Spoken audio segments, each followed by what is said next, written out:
ബഹുമാനപ്പെട്ട ഉസ്താദ്മാരെ, പ്രിയപ്പെട്ട കൂട്ടുകാരെ, രക്ഷിതാക്കളെ, നബിദിനത്തിന്റെ അതിമനോഹരമായ ഈ വേദി കാരുണ്യത്തിന്റെ ഇസ്ലാം എന്ന വിഷയത്തെ കുറിച്ച് അല്പം സംസാരിക്കാനാണ് ആഗ്രഹിക്കുന്നു.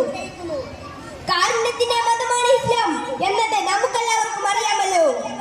ഖുർആനിലും ഹദീസിലും കാരുണ്യത്തെ പ്രതിപാദിക്കുന്ന എമ്പാടും അധ്യായങ്ങൾ നമുക്ക് കാണാൻ സാധിക്കും. മുത്തുനബി സല്ലല്ലാഹു അലൈഹി വസല്ലം പഠിപ്പിക്കുന്നുണ്ട്, നിങ്ങൾ ഭൂമിയിലുള്ളവരോട് കരുണ കാണിക്കുക, എന്നാൽ ആകാശത്തിന്റെ അധിപൻ നിങ്ങളോട് കരുണ കാണിക്കും.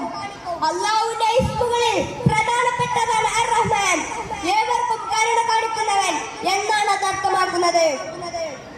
കരുണയുള്ളവരാവാൻ തന്നെയാണ് ഇസ്ലാം നിരന്തരം നമ്മോട് പറഞ്ഞുകൊണ്ടിരിക്കുന്നത്.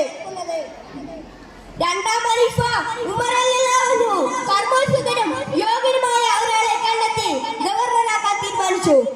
പക്ഷേ അദ്ദേഹം സ്വന്തം മക്കളെ ചുറ്റിക്കാറില്ല എന്നറിഞ്ഞപ്പോൾ അദ്ദേഹത്തിൽ നിന്ന് ആ ഓഫർ പിൻവലിച്ചു.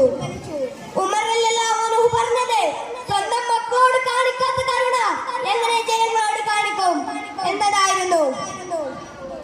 നമുക്ക് ചുറ്റും ജീവിക്കുന്നവരോട് കാരുണ്യത്തിന്റെ കൈകളെ നാം നീട്ടിക്കൊടുക്കണം. അത് മനുഷ്യരാവട്ടെ, ഇതര ജീവികളാവട്ടെ. റസൂൽ സല്ലല്ലാഹു അലൈഹി വസല്ലം സഹാബികളോട് പറഞ്ഞൊരു കഥയുണ്ട്. ദാഴ്ചവലിന്റെ ഒരു മനുഷ്യൻ ഒരു കിണർ കാണുന്നു. അതിലിറങ്ങി അല്പം വെള്ളം കുടിച്ച് അദ്ദേഹത്തിന്റെ ദാഹം മാറ്റി മുകളിലെത്തി.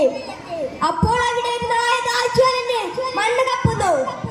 അദ്ദേഹത്തിന്റെ അവസ്ഥ ഈ നായ കൊന്നിട്ടുണ്ടെന്ന ബോധ്യത്താൽ കിണറിലിറങ്ങി തന്റെ ഷൂസിൽ അല്പം വെള്ളം നിറച്ച് ആ നായ കത്തിച്ചു കൊടുക്കുന്നു.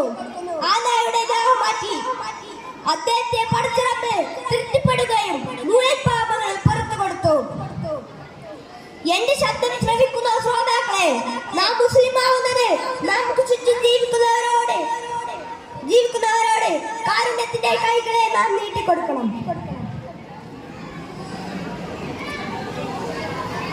ഇത്രയും അറിവോടെ എന്റെ കൊച്ചു പ്രസംഗം ഞാൻ ഇവിടെ അവസാനിപ്പിക്കുന്നു. അസ്സലാമു അലൈക്കും വറഹ്മത്തുള്ളാഹി.